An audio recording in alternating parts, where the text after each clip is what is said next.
Hey, hello Frédéric, comment vas-tu? Ouais, super bien, salut Emmanuel. Je Content suis d'être là content. avec toi. Merci, je suis content de t'avoir aussi sur cet épisode aujourd'hui où on va parler de management positif. Tu as Hmm. énormément d'expérience, tu as beaucoup d'expérience. J'ai même été impressionné par tout ce que tu as fait. Oula, Tu oula. vas nous en parler tout de suite, mais tu as eu une carrière dans les ressources humaines, tu as été dans le secteur de la distribution, tu as fait de grandes entreprises. Est-ce que tu peux euh, me dire qu'est-ce que tu as fait pendant ces 20 ans de carrière très brièvement? Très brièvement, comme tu le disais, j'ai beaucoup travaillé dans les ressources humaines, mais j'ai Mhm, aussi occupé des fonctions de directeur de réseau. mhm. J'étais en charge également de la politique RSE d'entreprise. De belles entreprises. On peut citer les marques, Oui, Emmanuel? oui, oui, Oui, bien oui, sûr. parce que je les aime bien. J'ai eu la chance de travailler pour Nature et Découverte, pour Comptoir Mhm, des Cotonniers, pour Truffaut. Euh, voilà, de très belles enseignes où j'étais mhm. heureux, épanoui, que j'ai pu accompagner et beaucoup travailler sur ce qui nous intéresse aujourd'hui, le management et la transformation du management. Quels ont été pour toi on va dire les challenges? J'ai vu que tu as travaillé dans des entreprises qui ont eu la certification Great Place to Work, qui est une Ouais, très très ouais. bonne certification avec de belles entreprises. Est-ce que ça a été un challenge quand même de travailler dans ce genre d'entreprise pour vraiment faire évoluer le management ou avoir cette Hmm. certification? Ça a été à la fois un challenge et une source de plaisir, même si finalement les challenges souvent c'est très plaisant Mhm, quand on les choisit, quand on les accepte, quand ils nous correspondent. mhm, Donc là en particulier pour Good Place to Work, c'était Nature et Découverte, qui est une entreprise à part, unique, qui mhm, était vraiment précurseur dans plein de domaines. mhm, Et challenge, oui, parce que ça a pris plusieurs années avant d'avoir cette reconnaissance. Faut mhm, vraiment changer un certain nombre de choses dans les mentalités. Voilà. Mm. top, top. Enfin, je pense que on parle de management. Manager, c'est quelque chose qui est difficile. C'est dur. J'ai déjà managé. Ouais. On pense au début que c'est facile, qu'on peut le faire facilement parce qu'on nous donne la casquette de manager. Mais même en ayant la casquette de manager, c'est quand même un poste. C'est quand même, on nous demande quand même d'avoir des soft skills qui doivent être Mm. vraiment pertinents pour le poste qu'on a et on va en parler justement tout de suite. Mais moi, dans le peu de carrière que j'ai eu, j'ai managé des personnes. Aujourd'hui, j'ai mon entreprise, je manage aussi. Et je vois que c'est un défi quand même quotidiennement. C'est un défi que j'ai quotidiennement de m'adapter avec différentes personnalités. Et toi, tu viens avec un processus qui s'appelle les 5 E. Dans les 5 Mm. E, il y a Mm. l'empathie. Dans les 5 E, il y a l'empathie, l'expression, l'exigence, l'encouragement et l'engagement. Comment tu es venu avec ce processus-là? Alors, bon, c'est finalement une synthèse de mes expériences, puisque dans mes fonctions, j'ai suivi beaucoup de formations, Mhm, j'en ai animé, j'en ai acheté, j'ai acheté des prestations de formation, mhm, et comme tu le disais, après 25 ans de carrière, on commence à avoir un peu d'expérience, hein, mhm, modestement, et je trouvais que c'était une bonne synthèse. Et quand tu dis c'est difficile le management. J'avais un collègue qui disait toujours, ce ne sont pas des techniques, c'est un art, mhm, qui était une façon de poser le fait qu'il n'y a jamais une façon de faire. Ce qu'il faut travailler, c'est son adaptation aux situations mhm, et aux personnes. Et quelque part, c'est jamais gagné. Alors, soit on voit ça comme une catastrophe, mhm, soit on voit ça comme une source de plaisir, de perpétuel mhm. recommencement. Et puis, c'est la beauté de l'art. Voilà. Euh, Avant de décrire les 5 E, ouais, est-ce ouais. qu'un manager doit être optimiste selon toi?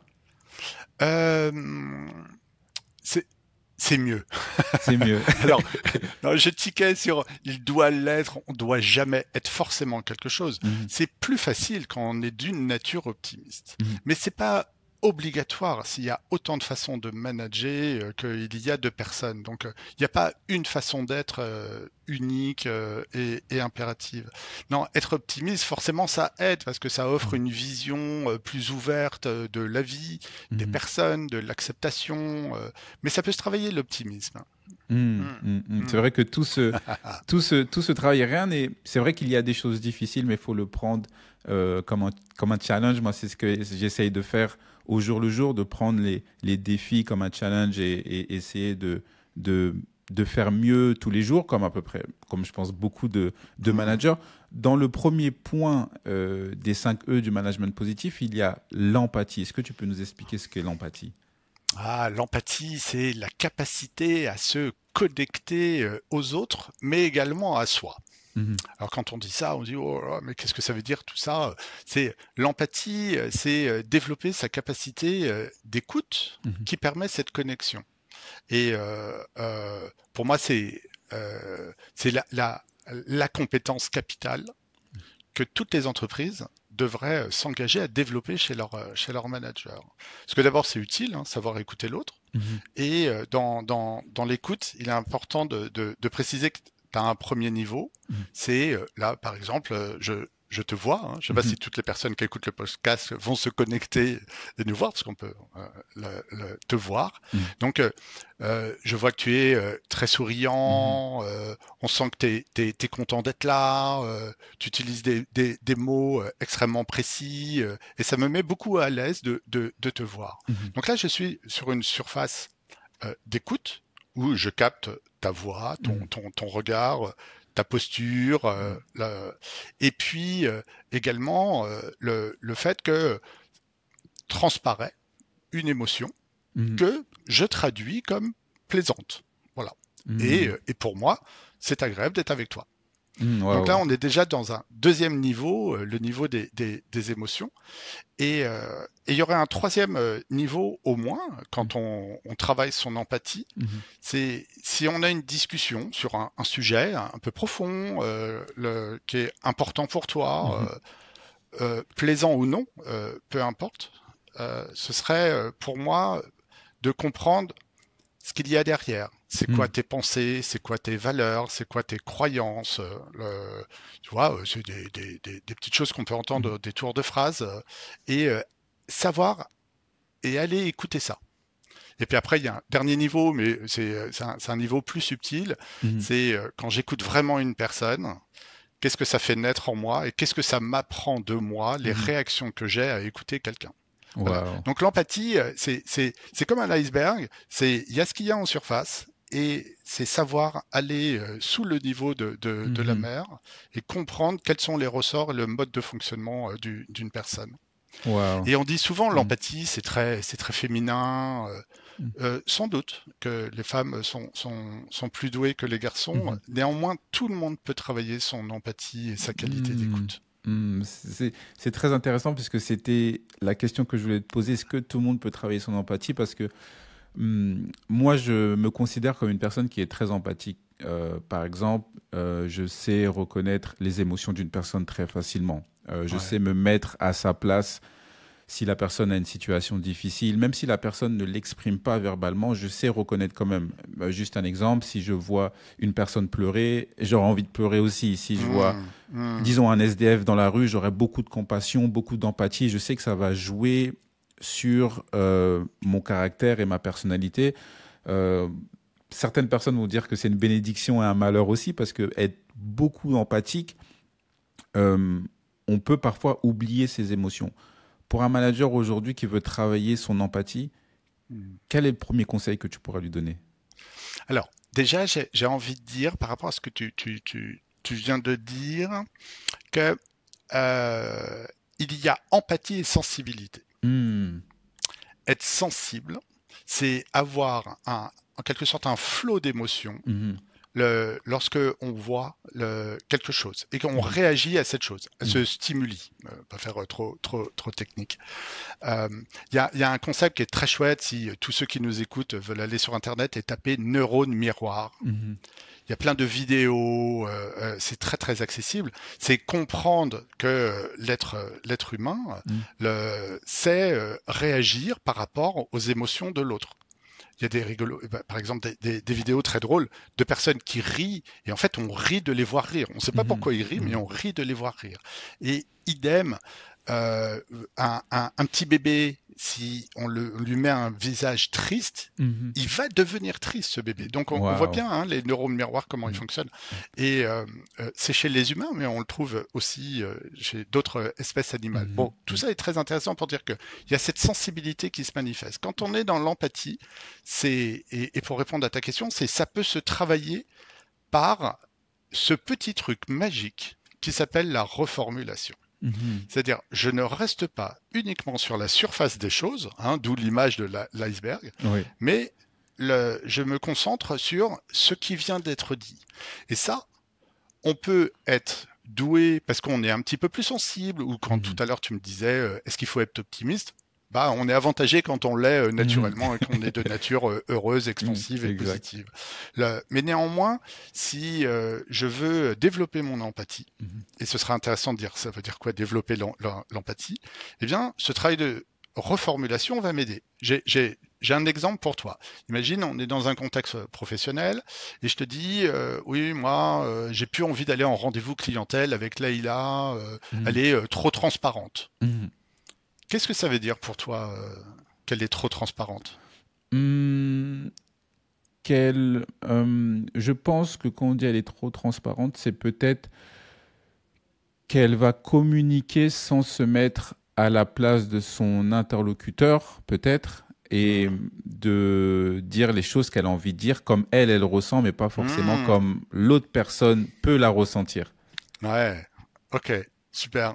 Alors tu vois déjà, tu as dit, moi je pense que ça veut dire. Donc déjà, c'est pas forcément précis et Mhm. explicite. Et là, si on est dans une conversation et je te dis, ah, mais non, mais c'est pas ça que je t'ai dit. Je t'ai dit qu'elle était transparente, c'est-à-dire elle est invisible, on la voit pas. Hmm. Ah. Donc, et ça, en fait, des mots valises comme ça, Mhm. qui peuvent être sujets à d'autres interprétations, d'autres façons de dire, Mhm. il y en a énormément. Et la façon dont on Wow. construit nos phrases, dans la façon dont on le dit, la seule façon de bien vérifier qu'on s'est compris, c'est que toi, tu puisses me dire, quand tu dis que Leïla est trop transparente, qu'est-ce que tu veux dire? Et c'est ça une Hmm. reformulation. Hmm. C'est en fait c'est une technique toute simple de reprendre ce qu'a dit une personne, Exact. ou bien de résumer ce que la personne a dit, pour être Hmm. bien certain qu'on passe pas à côté du sujet. Hmm. Et Wow, ça, comme tu wow. le vois, ça s'apprend, quel que soit son degré d'optimisme, de sensibilité ou Hmm. d'esprit positif, s'assurer qu'on a bien compris un message, ça Hmm. s'apprend. Et plus on fait ça, plus moi-même je vais développer mon empathie et ma capacité à m'écouter. Hmm. C'est-à-dire accéder aux émotions de l'autre me permet moi-même de développer ma propre compréhension de mes émotions. Hmm. Et c'est pour ça Wow. que pour moi, c'est une valeur fondamentale que le développement de l'empathie. Wow. En tout cas, c'est vraiment magique ce que tu me dis. C'est vrai que la reformulation va faire en sorte d'être sûr que le message qui est transmis soit bien reçu par son interlocuteur et qu'à la fin de la conversation, ben, l'objectif commun soit qu'il y ait C'est ça. un Mm. accord. On passe au deuxième point Ouais. du management positif qui est l'expression. Mhm. L'expression, est-ce que tu parles de s'exprimer comme on vient un peu de l'évoquer là, de s'exprimer avec une autre personne, avec un autre collaborateur, Tout à fait. en tant Tout que à fait. manager? Mm. Qu'est-ce que tu veux dire par l'expression et Alors, comment... l'expression, c'est que dans le quotidien, d'ailleurs, je suis sûr que dans tes conversations privées, il n'y a pas besoin d'être coach, animateur d'un cabinet Mhm. comme je le suis pour être confronté à ça. Les personnes disent toujours, ah, mais le problème chez nous, c'est la communication. C'est Mhm. toujours la communication. Mhm. En fait, c'est parce que on ne s'exprime pas toujours avec clarté et authenticité. Mhm. Clarté et authenticité. Qui est une façon de poser le fait que si on ne l'apprend pas, on a tendance à tomber dans trois types de situations. Mhm. La situation ping-pong, c'est-à-dire j'ai quelque chose qui m'a affecté, puis je te le dis. Alors je te dis, oui, bon, Emmanuel, tu vois, c'est Mhm. toujours comme ça avec toi. Mhm. Alors toi, tu vas me répondre, ah bon, et qu'est-ce qui se passe? Bah, tu le sais très bien ce qui se passe. Bah non, je le Mhm. sais pas. Mhm. Ah bah, de toute façon, toi, on peut rien te dire. Et hop, escalade Mhm. verbale, ping-pong, et on en voit hein, des personnes comme ça. Hein. Le- Et l'inverse d'une ping-pong existe aussi, c'est-à-dire je sais que tu vas le prendre comme ça, donc je Hmm. préfère ne pas te le dire. Et toi, je suppose que tu sais que je sais que tu sais. Hmm. Et puis, bon, on se dit rien et puis on se fait la tête. Hein, ok? Et puis, il y a la situation la pire, c'est-à-dire qu'il y a quelqu'un qui est en position dominante et puis l'autre qui s'écrase. Voilà. Hmm. Et tout ça, c'est absolument pas favorable, ça va de soi. Et en fait, au centre de tout, il y a, si on apprenait à tous les managers à se débarrasser du tu qui tue. Hmm. Quand on commence toutes nos phrases par tu, ça Exact. induit tout de suite une séparation, un jugement, et ça augure pas quelque chose de bon Hmm. dans la relation. Hmm. Et en fait, apprendre à dire je, à dire factuellement quelque chose qui s'est passé, à dire ce que cela m'a fait, Hmm. Hmm. de dire moi le besoin que j'ai et de rectifier derrière, mais ça change toute la vie. Ça change toute la vie. Tu vois, si je reprends mon exemple et je dis ouais, c'est toujours la même chose avec toi, tu peux jamais Hmm. faire comme tout le Hmm. monde. Je t'ai demandé 100 fois de tester ta communication avant une visio. Hmm. Ok, situation depuis le Covid que tout le monde connaît dans les entreprises, où une réunion qui commence à 10 heures, elle commence toujours à 10h15 parce qu'il y a Exact. toujours des problèmes de connexion. Et donc un chef qui dirait ça, si je te dis c'est toujours la même chose avec toi, tu peux pas faire les choses comme tout le monde, comment est-ce que Hmm. tu le prends? Mal. On sent pas. Forcément On mal, sent mais mal. forcément mal. Bah oui, là je suis en train de t'accuser, c'est toujours la même chose. Et tu vois, tous ces petits mots de Hmm. généralisation, tout ça, c'est extrêmement pervers et ça pollue une situation. Hmm. Alors que si je te dis, alors je te prends un témoin, mais je pourrais prendre d'autres prénoms, hein, bien évidemment. Hein. Écoute, la réunion commençait à 10 heures. Hmm. Les 5 personnes qui participaient étaient toutes connectées Hmm. à l'heure. Toi, tu t'es connecté à 10h05 Hmm. parce que tu as eu un problème de connexion. Ça me chagrine à chaque fois et ça me déstabilise Hmm. parce que moi, j'ai besoin de sécurité, d'exemplarité. J'ai besoin que l'image de mon équipe soit bonne et c'est vraiment quelque chose qui compte pour moi. Est-ce que la prochaine fois, tu pourras penser à ça? Tu pourras penser au fait que c'est aussi l'image de l'équipe qui est Hmm. derrière ce comportement. Est-ce que tu serais OK avec ça? Hmm. Oui, je serais ok. Là, je le sens un peu. Là, c'est ça a baissé. La tension a baissé. La tension a baissé. Ouais. Mais oui, forcément, forcément. C'est-à-dire que là, je ne t'accuse pas d'être toujours en retard, que Hmm. c'est toujours la même chose avec toi. Je t'exprime que c'est vraiment quelque chose d'important pour moi. Et je te demande Hmm. derrière si tu es OK. C'est-à-dire, j'ouvre le dialogue par rapport à ça. Je ne te l'impose pas. Hmm. Je fais pas mon chef, c'est moi le chef, hein, d'accord? Donc Ouais, tu ouais, te ouais. connectes à l'heure la Ouais. prochaine fois, sinon t'es un scud. Bon, bah, ça marche pas très bien, ça marche moins bien. Hmm. C'est vrai que c'était un peu plus juste. Et ce que j'ai apprécié, c'est que tu t'es inclus aussi, malgré que on peut voir que l'autre personne, par exemple, était en retard ou que l'autre personne était en faute.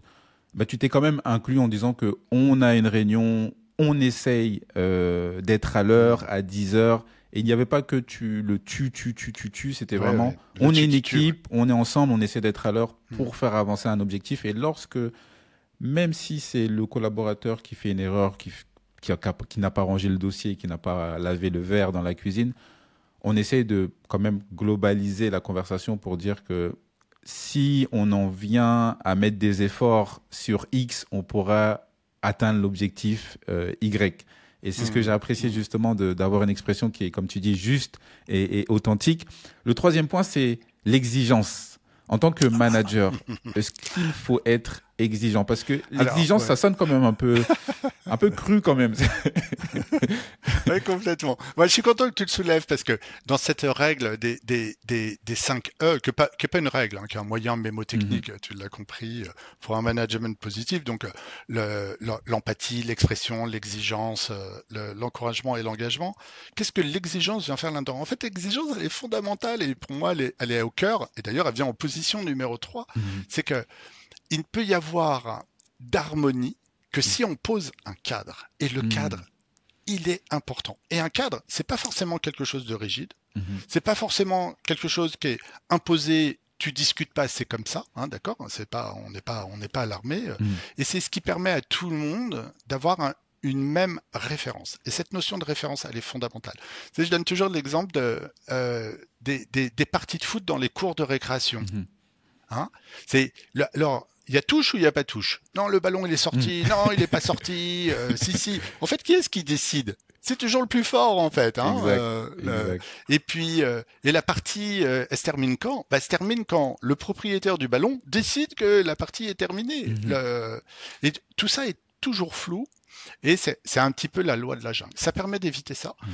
et de dire, dans les entreprises, il y a des définitions de fonction, le droit du travail, Mhm. etc. Mais il y a aussi, c'est quoi la culture Mhm. et quelles sont mes attentes, moi, manager.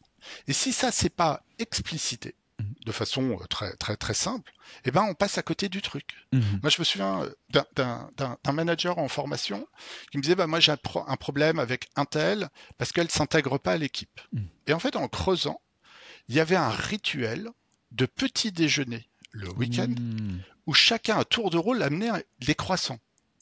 Mais cette Mhm. règle n'a jamais été expliquée à cette personne-là. Mhm. Donc, eh ben, et c'est aussi bête que ça. Hein. Ça peut surprendre, mais c'est aussi bête que ça. Mhm. Ou un manager qui, lorsqu'il y a des PowerPoint, on fait beaucoup de PowerPoint dans les entreprises, hein, Ouais. lui veut toujours tel type d'animation et pas tel autre d'animation, et Mhm. il râle quand c'est pas là, sans jamais avoir dit, un, ce qu'il voulait, et deux, Mhm. pourquoi. Et ça, ces éléments sont fondamentaux. Sinon, il n'y a pas l'harmonie derrière. C'est-à-dire, Mhm. être positif, c'est aussi savoir porter à la connaissance de tout le monde ce que je veux et pourquoi je le veux, Mhm. tout en rendant ça, bien évidemment, négociable et discutable. Bien entendu, pour le bien-être de l'équipe et pour Eh oui, avancer vers eh un oui, eh objectif oui. Ouais. commun. C'est très Mm, intéressant, surtout sur la mm, culture que tu disais, parce que même en tant que manager, on peut intégrer une entreprise, être dans une nouvelle culture où une nouvelle culture se développe. Et si malheureusement il y a un employé qui veut pas être dans la culture, qui veut pas s'intégrer dans la culture, il est tout de suite, on l'appelle tout de suite, c'est tout de suite un outcast, mm, quelqu'un mm. qui est hors culture. Le quatrième point, c'était l'encouragement. Est-ce qu'un L'encouragement. manager doit encourager les employés? Est-ce que il a la casquette, le devoir, la responsabilité de tout le temps encourager? Je dis tout le temps entre guillemets, mais Mm. d'encourager quotidiennement. Alors, s'il veut faire autre chose qu'un métier de gardien de prison, oui, la réponse est oui. Bon, je caricature exprès, mais en fait, qu'est-ce qu'on gagne à encourager? On gagne quelque chose d'absolument fondamental. C'est je sers à quoi, moi, en tant que manager? Mhm, Si je suis juste un chef, un encadrant, et je suis là pour surveiller et contrôler, bon, je n'ai pas besoin d'encadrement. Mais ça existe quasiment plus, ce monde-là. mhm, Dans les entreprises, on a tous besoin d'adaptation, on a tous besoin de mhm. créativité, de prise d'initiative, etc., etc. Donc, si on veut obtenir ça, je serais tenté de dire, pour aller dans ton sens, que oui, on est obligé. En fait, c'est quoi Même le... avec des personnalités assez difficiles. Je sais que moi j'aime beaucoup parler de l'introverti, l'extraverti, le Hum, hum. narcissiste, la personne qui veut pas parler. On doit encourager vraiment tout le monde. Bah, à chacun son petit pas. À chacun Mhm, son petit pas. En tout cas, on doit encourager tout le monde parce que c'est un moteur totalement essentiel et mhm, vital pour quiconque. Après, la gestion des personnalités compliquées, voire toxiques, c'est un autre débat. Hein. C'est mhm, un autre mhm, débat. mhm. Mais de façon plus universelle, c'est que on passe tous par les mêmes phases. Tu as ton permis de conduire, Emmanuel? Exact, j'ai mon permis de conduire. Ouais, Mhm, ok. Donc tu te souviens, si tu es comme moi, avant d'avoir ma première leçon de conduite, j'étais persuadé que je savais déjà conduire, mhm. puisque là où j'habitais, je prenais régulièrement à 14 ans la voiture de ma mère, je Oui. faisais 200 mètres, elle n'était pas au courant, et je savais passer les vitesses. Donc Oh, je savais conduire. mhm. Ok. Et quand j'ai eu ma première leçon de conduite, aïe aïe aïe, mais quelle horreur! Il fallait coordonner le clignotant, regarder le rétro intérieur, le rétro extérieur. C'était abominable, Mhm, hein. Et là, j'ai pris conscience que je ne savais pas conduire. mhm, Avant, j'étais inconscient. J'étais incompétent, mais je ne le savais pas que mhm, j'étais incompétent.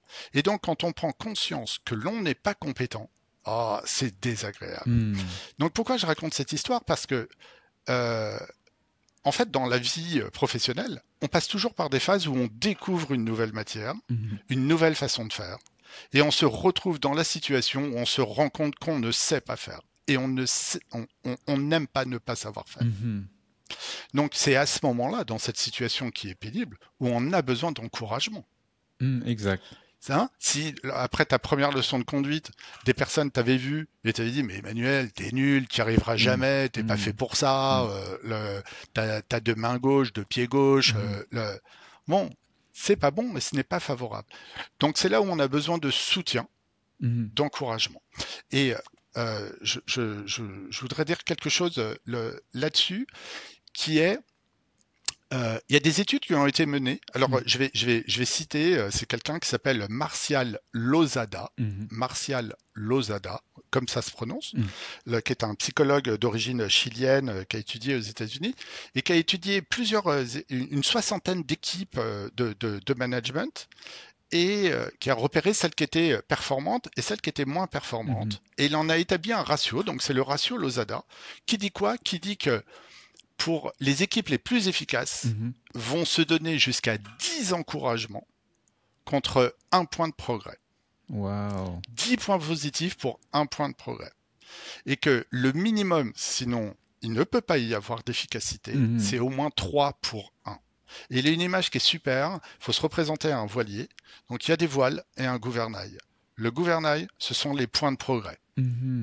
Quand je te dis, tiens, ça, tu gagnerais à faire autrement. Et les voiles, ce sont les encouragements. S'il n'y a pas de vent dans les voiles, tu peux agiter ton gouvernail autant que tu veux, il ne se passe rien. Quel terme tu pourrais utiliser pour encourager une personne? Ne serait-ce qu'un mot, ne serait-ce qu'une phrase. Je sais que moi, j'adore, par exemple, toujours dire merci à une personne, que ce soit pour une petite tâche, une petite chose, toujours un mot d'appréciation pour dire que... Alors j'ai mieux qu'un mot. J'ai mieux qu'un mot. C'est faites correctement des feedbacks. Parce que tout le monde pense savoir faire un feedback, mais souvent on confond feedback et compliment. C'est sympa les compliments. Mais un feedback, ça ancre le truc. Donc un feedback, c'est toujours commencer par factuellement ce que tu as fait. Tu vois, par exemple, tout à l'heure, avant qu'on se connecte, tu as pris 5 minutes pour moi. Tu m'as expliqué le mode de fonctionnement, tu m'as expliqué ce qui pouvait se passer, tu m'as donné des petits points d'alerte, ça c'était très factuel, c'était très bien fait, ça m'a mis en confiance. Et donc vraiment merci pour ça. En fait, ce feedback que je te fais, ça te permet sans doute de te mettre en tête que ces 5 minutes très précises, très professionnelles dans ton approche que tu as eues avec moi, c'est... Vraiment, je t'encourage à le faire avec tout le monde. Et je suis sûr que tu le fais avec tout le monde. Mais on est très précis et on n'est pas dans le compliment. Le compliment, ce serait de se dire, écoute, merci, c'était top, vraiment hyper sympa Manu. Donc ça fait plaisir. Mais c'est moins pro et moins efficace. Ce que j'adore dans ce que tu dis dans le feedback, c'est que le feedback, on s'en souvient. Ce que tu viens de me dire là, je vais m'en souvenir à chaque fois que je vais enregistrer un podcast. Et ça amène une onde positive et c'est très bien. Le feedback, quand c'est très bien construit, on le ressent vraiment parce que je pense qu'aujourd'hui, on est dans un environnement où on entend beaucoup de choses négatives autour de soi, je pense, un peu pour tout le monde. Donc, lorsqu'on entend un feedback, je pense que ça fait vraiment plaisir et ça amène la personne à évoluer, à faire mieux. Tu parles aussi d'engagement. Qu'est-ce qu'est l'engagement ? L'engagement, c'est une fois qu'on a dit que le manager, s'il pouvait être encouragé, invité dans son entreprise à développer son empathie, sa façon de s'exprimer, ses exigences, ses encouragements, c'est le faire, c'est s'engager, c'est y croire. Et là, je voudrais inviter tout le monde à aller voir cette petite expérience qui est absolument magnifique. Si vous tapez sur YouTube, Caris Nixon. Nixon comme le président américain et Caris, c'est Clarisse mais avec un H. D'accord. Okay? Caris Nixon. En fait, c'est une expérience qui a été menée dans une école en Pennsylvanie où on sépare la classe en deux et on leur fait faire des anagrammes. Hein, tu vois, je te donne un mot, des lettres dans le désordre et tu reconstitues le mot. Il y a une partie de la classe, on leur donne 3 mots très faciles à faire. L'autre partie de la classe, 3 mots. Il y en a 2, ils sont impossibles à faire. Mais le dernier mot, tout le monde a le même. Eh bien, la partie de la classe où les 2 premières fois on leur a donné des mots impossibles, Mm. se sont mis en tête qu'ils y arriveraient jamais. Et le Mm. troisième mot qui est extrêmement simple, ils n'arrivent pas à le faire. Et ça, c'est la démonstration de l'impuissance apprise. C'est-à-dire Mm. que quand on est souvent et on place consciemment, c'est rare, mais inconsciemment, c'est courant, des personnes dans des situations d'échec, eh bien, ça crée des spirales d'échec. Mm. Et donc, savoir ça, avoir ça en tête pour un manager, il n'y a pas besoin d'être optimiste ou pessimiste, mais en revanche, c'est croyez en le potentiel de tout le monde, Mm. pensez que tout le monde peut faire un pas de côté, hein, c'est l'accroche de mon cabinet. Le, on est tous capables de faire un pas de côté. Une fois qu'on s'engage dans cette voie, mais on peut déplacer des montagnes avec ses équipes. Waouh, waouh. Est-ce que l'engagement, c'est un synonyme de résilience? Mais aussi parce que la résilience, finalement, ce serait une super conclusion Mm. de tout ce qu'on vient de se dire. Ouais. Parce qu'une fois qu'on a travaillé son empathie, son écoute, finalement, on a travaillé son adaptabilité. Mhm. Et la résilience, c'est d'abord ça. Mm. Donc, si je comprends bien, pour faire vraiment un résumé des 5 E, c'est que c'est quelque chose qui peut s'apprendre. Donc, même si on manque une compétence, on peut développer les autres, on peut travailler sa communication, on peut travailler ses exigences, on peut travailler son engagement. Tout ça peut se travailler au fur et à mesure et pour arriver justement à ces objectifs, à arriver on va dire, pour arriver à avoir des résultats concrets, c'est d'être résilient et de toujours continuer dans ces points-là, toujours Mm. travailler dans ces points-là. Ouais, complètement. Et j'ai envie de rajouter quelque chose par rapport à mes expériences sur donc les entreprises Mhm. que j'ai accompagnées, qui sont devenues Good Place to Work, tu l'as dit, ou qui ont obtenu le label B Corp pour leur engagement. Euh, À chaque fois, il s'est passé quoi? Il s'est passé que tout ce que je viens de te raconter, ça a concerné tout le monde. Et Mhm. ça, c'est fondamental. C'est-à-dire que tous les managers doivent suivre ce même processus Mhm. et que ça doit donner naissance à une nouvelle culture d'entreprise dédiée au management positif. Wow. Est-ce que tu as eu une expérience hors norme peut-être, ou tu veux partager une expérience où tu as su, où tu as pu emmener des résultats d'un point A à un point B, peut-être d'un certain manager ou d'une certaine équipe, où tu as eu vraiment des résultats qui sont concluants? Alors, résultat concluant, je serais tenté de dire que les entreprises dont je parlais ont eu à la fois cette reconnaissance par des labels, mais aussi commercialement étaient très performantes, puisque Mhm. les deux sont liés. Les Mhm. deux sont liés. Euh, En fait, la chose qui me vient, elle est plus individuelle. Mhm. C'est un manager qui, après avoir suivi, souvent, ce sont des formations, tout le monde y passe, et c'est suivi dans la durée, hein, sur Mhm. 2, 3, 4 ans. C'est un vrai investissement. Mhm. Ça peut être que 2 jours par an, mais il y a toujours, comme les épisodes d'une série, un suivi. C'est un manager qui me dit, mais tu sais, Fred, ça a changé ma vie. C'est Mhm. extrêmement fort, ça a Wow. changé ma Mhm. vie, Mhm. hein. C'est-à-dire que tous ces processus d'apprentissage sur ces notions-là Mhm. ont changé sa vie, c'est-à-dire que il en a même changé son alimentation, a fait plus attention à son corps, et Mhm. ça a changé Mhm. ses relations Mhm. chez lui. Parce que c'est là où c'est universel, quand on travaille son empathie et son écoute, Mhm. pardon, ça rejaillit sur absolument tout le monde. Wow. Wow. Mhm. Et en complément, pour faire un petit résumé de tout ce que tu nous as dit, si tu pouvais, et en plus avec toute l'expérience que tu as, quel est le conseil principal que tu pourras donner à un office manager aujourd'hui pour développer un management positif? Euh, Donc là, comme j'ai beaucoup parlé de formations qui pouvaient être développées dans les entreprises, Mhm. tout ça, si je m'adresse à un office manager qui a une fonction où il y a énormément de coordination, de pression, euh, de coup de bourre, hein. C'est comme dans un restaurant, hein. Parfois, c'est le feu, c'est le feu, hein. Je pense que ça, c'est quelque chose qui te parle bien. Mhm. Quand faut répondre à des exigences de temps, Mhm. des exigences des personnes, c'est d'abord travailler sur soi, être à l'écoute tête, cœur, Mhm. corps. Mhm. Tête, cœur, corps.